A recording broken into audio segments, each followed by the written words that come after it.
প্রিয় দর্শক, আজকের ভিডিওর মধ্যে আমি আপনাদেরকে চারটি দোয়ার কথা বলবো, যে চারটি দোয়া বিশ্বনবী মুহাম্মদ সাল্লাল্লাহু আলাইহি ওয়াসাল্লাম পুরো রমজান মাসে আমাদেরকে বেশি বেশি করে পাঠ করতে বলেছেন। প্রিয় দর্শক, ভিডিওটি না টেনে শেষ পর্যন্ত দেখার অনুরোধ রইল।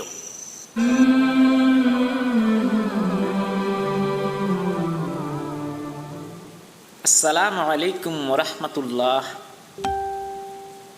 রমজান মাসে রাসূল সাল্লাল্লাহু আলাইহি ওয়াসাল্লাম যে চার আমল করার নির্দেশ দিয়েছেন। রাসূল সাল্লাল্লাহু আলাইহি ওয়াসাল্লাম বলেন, পবিত্র রমজান মাস হচ্ছে একজন মুমিনের জন্য আল্লাহ তাআলার অধিক থেকে অধিকতর নৈকট্য লাভের সেরা মাস। এই মাস কল্যাণময় মাস। এই মাসে পবিত্র আল কুরআন নাজিল হয়েছিল। এই মাস তাকওয়া ও সংযম প্রশিক্ষণের মাস। এই মাস সবরের মাস। এই মাস জীবনকে সব পাপ পঙ্কিলতা থেকে মুক্তি দেয়।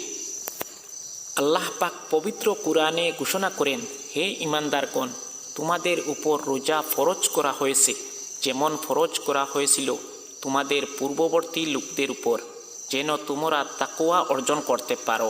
সূরা বাকারা আয়াত 183।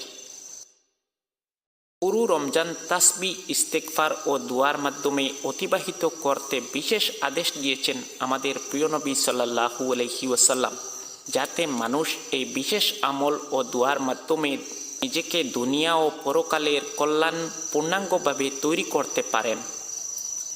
বিশ্বনবী হযরত মুহাম্মদ সাল্লাল্লাহু আলাইহি ওয়াসাল্লাম রমজান মাসে বেশি বেশি করে চারটি আমল করতে নির্দেশ দিয়েছেন।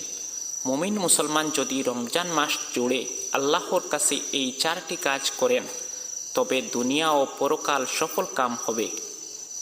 রাসূল সাল্লাল্লাহু আলাইহি ওয়াসাল্লাম বলেছেন, এই রোজার মাসে তোমরা 4টি কাজ বেশি বেশি করো।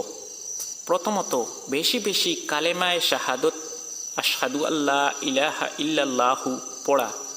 দ্বিতীয়ত, আল্লাহর কাছে বেশি বেশি ইস্তেগফার করা। তৃতীয়ত, আল্লাহর কাছে জান্নাত প্রার্থনা করা। এবং চতুর্থ, জাহান্নামের আগুন থেকে মুক্তি চাওয়া। আল্লাহ তাআলা এই রমজান জুড়ে হাদিসের নির্দেশনা অনুযায়ী ওইসব তাসবিহ, ইস্তেগফার ও দোয়াগুলো বেশি বেশি পড়ার তৌফিক দান করুন।